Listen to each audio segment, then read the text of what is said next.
नमस्कार, मैं हूं अंकुर और आप देख रहे हैं सत्यहिंदी.com। एक नजर अब तक की सुर्खियों पर। क्या किसी को 2 महीने पहले रूस के राष्ट्रपति पुतिन के खिलाफ हुआ विद्रोह याद है?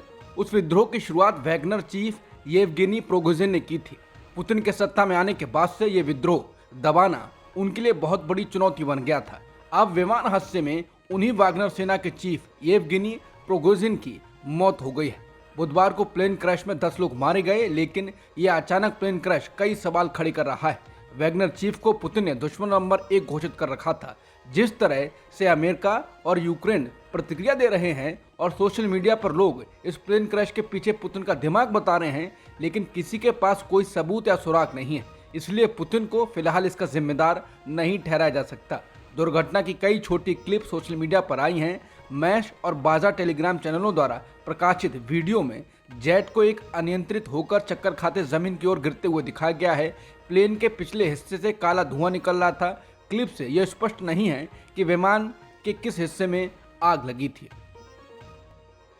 इसरो के प्रज्ञान रोवर को चंद्रमा पर सफलतापूर्वक तैनात कर दिया गया है। चंद्रयान 3 के साथ ही ये रोवर चंद्रमा पर गया है। चंद्रयान 3 के चंद्रमा पर उतरने के कुछ घंटों बाद प्रज्ञान रोवर चंद्रमा की सतह पर उतरा और चंद्रमा की सैर की। इसके साथ ही वो रोवर काम पर लग गया है। विक्रम लैंडर बुधवार शाम को चंद्रमा की सतह पर उतरा। इसरो ने चंद्रयान 3 अंतरिक्ष यान के चंद्रमा की सतह पर सॉफ्ट लैंडिंग करते ही इतिहास रच दिया। इसरो ने गुरुवार को एक पोस्ट में कहा, CH-3 रोवर लैंडर से नीचे उतरा और भारत ने चंद्रमा पर सैर की। इसरो ने कहा है कि अधिक मिशन अपडेट जल्द ही साझा किए जाएंगे। रोवर चंद्रमा की सतह पर 500 मीटर तक यात्रा करने के लिए डिजाइन किया गया है। ये चंद्रमा के भूविज्ञान, खनिज विज्ञान और वातावरण का अध्ययन करने के लिए प्रयोग करेगा।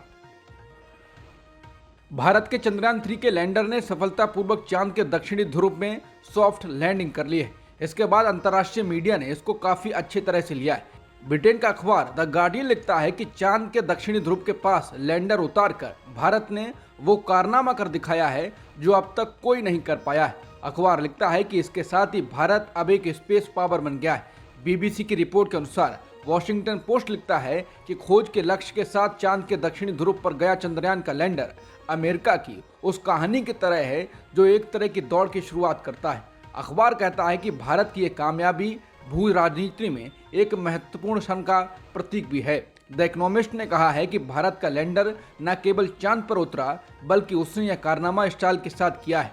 अखबार लिखता है इस महत्वपूर्ण घटना को भारत में ऐसी कामयाबी के तौर पर देखा जा रहा है जो केवल कुछ ही महान देश कर सकते हैं और यह विश्व मंच पर एक नेता के तौर पर उसकी छवि को मजबूत करता है।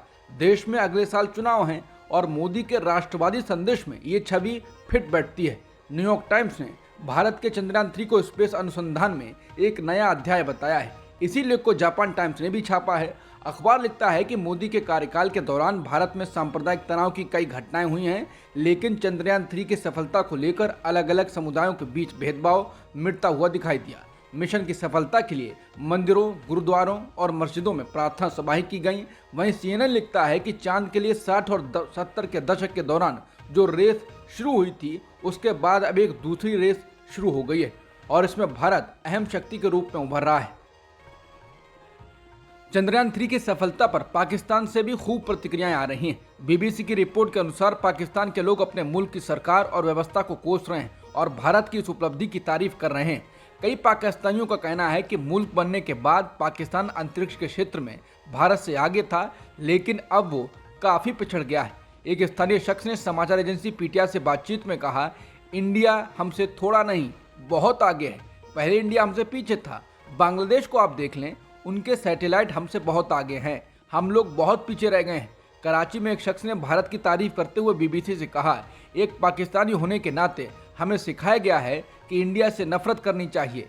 यह विवादित लग सकता है, लेकिन मैं भारत के लिए खुश हूँ। हमारा रहन सहन, खाना, त्यौहार और भाषा एक सी है, लेकिन फिर भी हमें भारत से नफरत करना सिखाया गया है।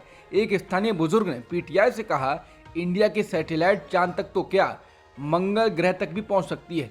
उनकी नीतियां ऐसी हैं कि उनका जो भी हुक्मरान होता है वो मुल्क के लिए सोचते हैं, जबकि हमारे यहाँ हुक्मरान अपने लिए, अपने परिवार के लिए सोचते हैं।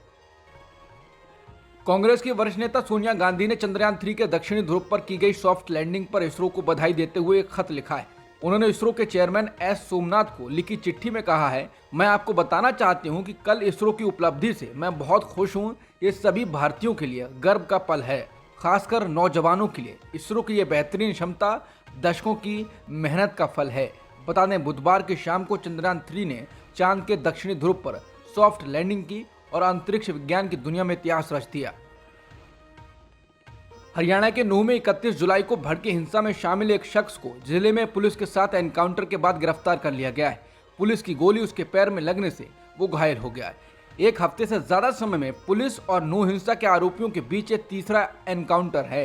पुलिस ने बताया कि घटना के वक्त आरोपी ओसामा उर्फ पहलवान नाम का शख्स नूंह के फिरोजपुर नमक गांव से अली मेब जा रहा था।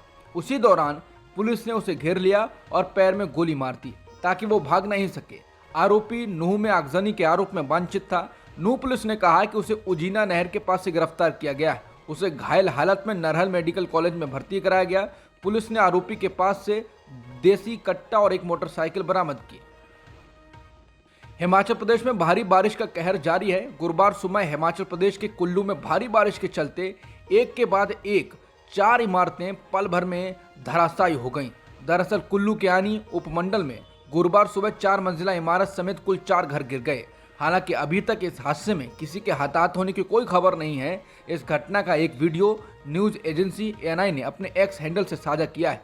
इस वीडियो में देखा जा सकता है कि 4 मंजिला इमारत कुछ भी सेकंड में जमींदोज हो जाती है और उसके आसपास के कई घर भी गिर जाते हैं।